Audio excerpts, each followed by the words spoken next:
Bismillahirrahmanirrahim. My name is Dr. Mohammad Ibrahim. Today the topic of discussion is polygon law of forces.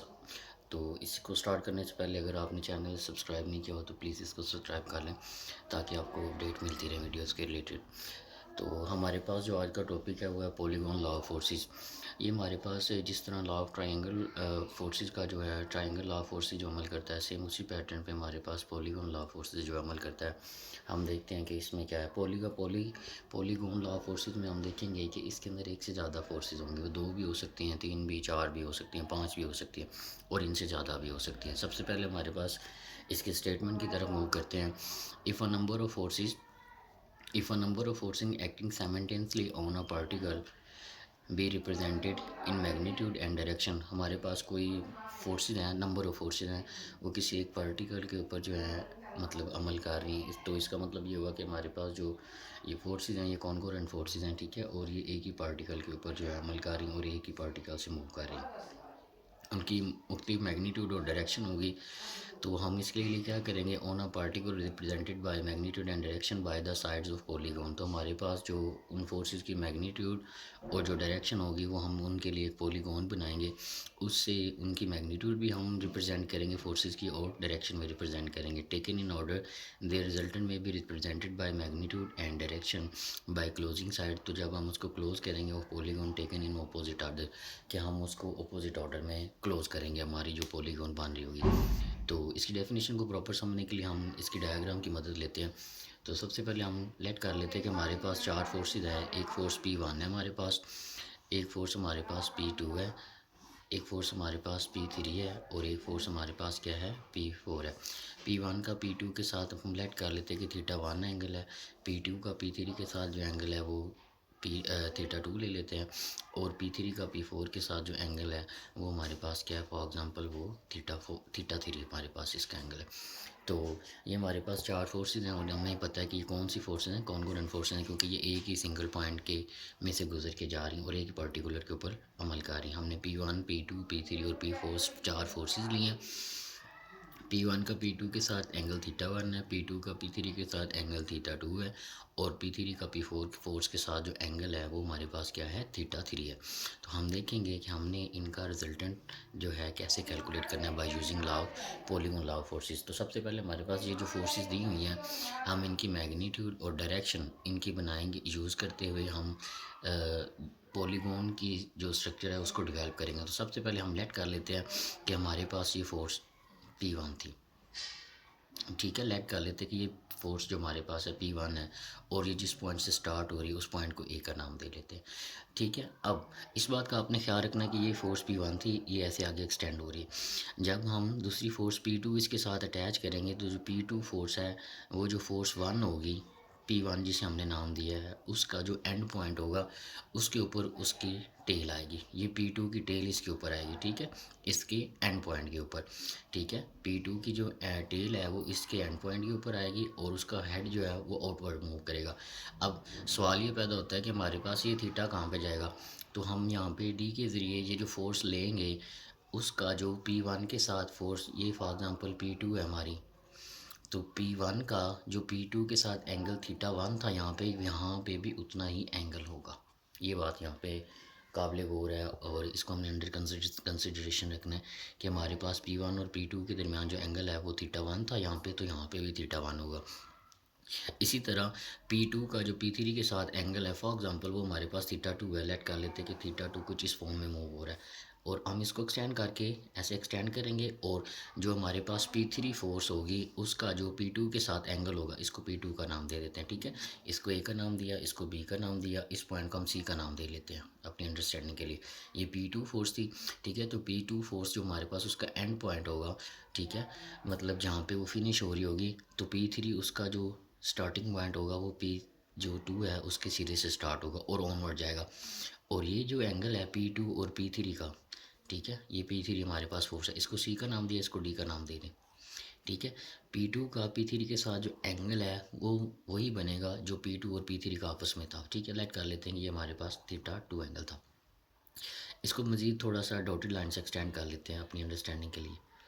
ताकि हम जब P4 बनाएंगे तो इसका एंगल हम बता सकें। फॉर एग्ज़ाम्पल जो P4 है उसका एंगल यहाँ पे इस फॉर्म में बन रहा है हमारे पास। ये P4 फोर्स है, इसको A B C और D का नाम दिया, इसको E का नाम दे लेते हैं। ठीक है, तो इसका जो P3 का P4 के साथ जो एंगल बन रहा है वो लेट कर लेते हैं कि हमारे पास θ3 बन रहा है।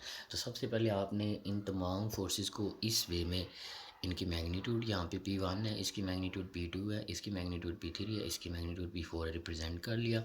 तो P2 के ऊपर, P2 को जब आपने P1 के साथ ज्वाइन करना है या ऊपर रखना है P2 के ऊपर, P1 के ऊपर P2 फोर्स को, तो आपने उतने ही एंगल पे इसकी जो लाइन है लगानी है जितना उन दोनों के दरमियान पहले एंगल था। जैसे P1 और P2 के दरमियान यहाँ पे एंगल θ1 था, तो यहाँ पे आप θ1 के 1 पे इन दोनों की डायरेक्शन रखेंगे। ठीक है, इसी तरह P2 और P3, जब P3 को P2 के ऊपर आप प्लेस करेंगे तो हमारे पास P3 और P2 के दरमियान जो एंगल है वो θ2 था, तो यहाँ पे आप θ2 एंगल बनाएंगे। फॉर एग्जांपल ये 30 डिग्री पे था, तो ये 30 डिग्री पे हमने P2 को P1 के ऊपर अटैच किया।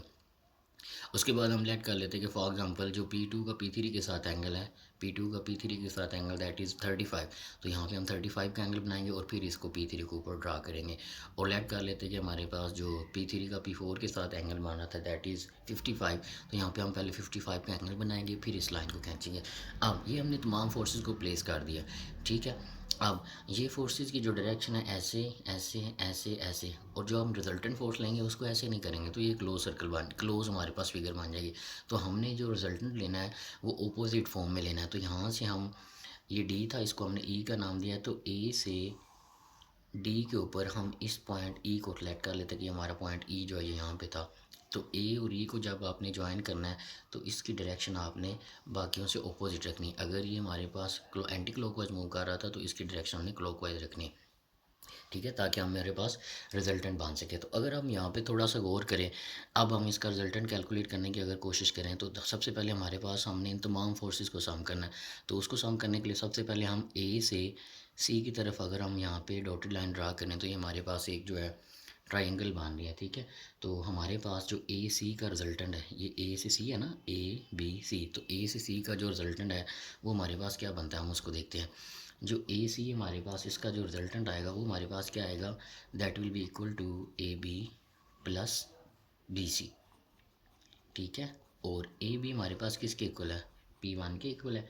ठीक है, तो यहाँ पे हम ना भी लिखें तो कोई इशू नहीं, हम इसके रिजल्टेंट की तरफ जा रहे हैं, हम इसकी मैग्नीट्यूड एक बार नहीं लिखते। तो अंडरस्टूड है कि ए से बी यहाँ पे उसकी वैल्यू आएगी, फिर बी से सी जो P2 थी उसकी जो मैग्नीट्यूड है हमारे पास, जो जितनी भी है वो इतनी यहाँ पे आ जाएगी। ठीक है, तो ये हमारे पास ए सी है। अगर हम यहाँ पे आप डॉटेड लाइन लगाते हुए यहाँ तक इसका रिजल्टेंट कैलकुलेट करना चाहें, पॉइंट डी तक, ठीक है, तो हमारे पास ए से डी तक अगर हम इसको कैलकुलेट करना चाहें तो वो हमारे पास क्या आएगा, ये हमारे पास आएगा ए से डी पे अगर हमने जाना है तो पहले हम ए से बी, ठीक है, फिर बी से सी,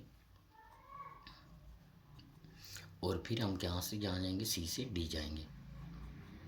तो अगर आप थोड़ा सा गौर करें, ए बी और ए सी ये किसके इक्वल हैं, ए सी के, तो हम इसको ऐसे भी लिख सकते हैं कि जो पहले हमारे पास रिजल्टेंट आया उसके अंदर इसको इनकी जगह पे वैल्यू प्लेस कर देते हैं और ये सी डी आ जाएगा। ठीक है, अब हमने बेसिकली रिजल्टेंट कहाँ तक कैलकुलेट करना है, ए से ई तक कैलकुलेट करना है। तो ए से ई अगर आपने रिजल्टेंट कैलकुलेट करना है तो हमारे पास क्या होगा, इन तमाम फोर्सेस को जो है हम जमा करेंगे तो वो हमारे पास क्या बनेगा, ए बी, फिर हमारे पास क्या आ जाएगा, बी से सी, फिर सी से डी आ जाएगा, और डी से ई जो है हमारे पास ये आ जाएगा। अगर आप थोड़ा सा गौर करें तो हम इसको क्या लिख सकते हैं, ये हमारे पास ए से बी, बी से सी, ए से बी हमारे पास किसके इक्वल है, P1 के इक्वल है। ठीक है, तो लेट कर लेते हैं किसकी वैल्यू P1 है, फिर बी से सी जब जाएंगे तो उसकी वैल्यू क्या है, P2 है। यहाँ से हमारे पास P3 आ जाएगा और यहाँ पे क्या आ जाएगा, P4, और ए ई यहाँ पे आ जाएगा, और ये हमारे पास क्या है, that is our resultant for, जो हमारे पास इन तमाम फोर्सेस का रिजल्टेंट है उसको हम, ये हमारे पास रिजल्टेंट आर आ जाएगा। ठीक है, अब ये हमारे पास पॉलीगॉन लॉ ऑफ फोर्सेस हैं। अब हमारे पास जो इशू रह गया है that is concerning about the angle between P1 and that resultant R. तो इनके दरमियान एंगल कौन सा होगा, यहाँ पे आप डी रखेंगे तो फ़ोर्स P1 के साथ जो हमारे पास एंगल है वो हम यहाँ से कैलकुलेट कर लेंगे, ठीक है। तो रिज़ल्टेंट का P1 के साथ एंगल बन रहा होगा तो वो हमारे पास थीटा आएगा, ठीक है, और ये उनका रिज़ल्टेंट आ जाएगा, ठीक है। तो ये हमारे पास जो था पॉलीगॉन लॉ ऑफ फोर्सेस था, तो इसको हमने एक्सप्लेन किया। आई होप आपको अच्छे तरीके से समझ आ गया होगा। तो अगर आपका कोई भी क्वेश्चन है तो आप कमेंट बॉक्स में पूछिएगा, इंशाल्लाह उसको क्लियर किया जाएगा। Thank you very much. अपना बहुत सारा ख्याल रखिएगा। अल्लाह हाफिज़।